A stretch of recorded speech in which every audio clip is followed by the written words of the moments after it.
Nevruz'un coşkusuyla Berî hilbijartinên şaredariyê ev pîrozbayî wek çalakiyeka hilbijartinê jî derket pêş.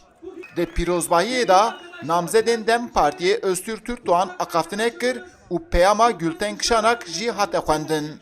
Beştervanên Newrozê bi coşeka mezin dîlangirtin û bi dirûşmeyan Newroz pîroz kirin.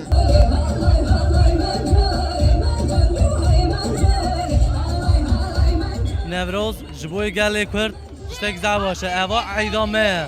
Nevroz ji bo gelê Kurd herkes hişyar be, bira bizan be.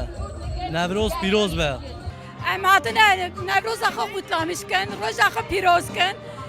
Ama Nevroza herkesi rind biye. Yani en azından birlik beraberlik gişkara rind we. Di Newrozê de partiyên siyasî rêxistinên demokratîk bi pankartên xwe beşdar bûn.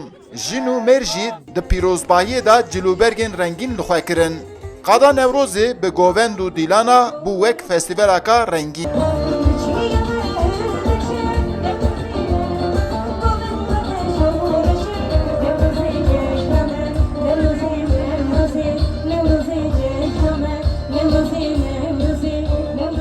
Nevroz tevi serhildana gelê Kurd e.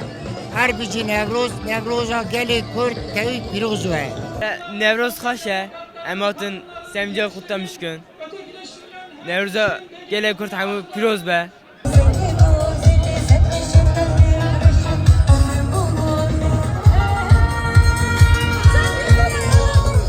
Di vê yekşemiyê de ango 31 Edarê li tevahiya Tirkiye û hilbijartinên şaredariyê werin çêkirin.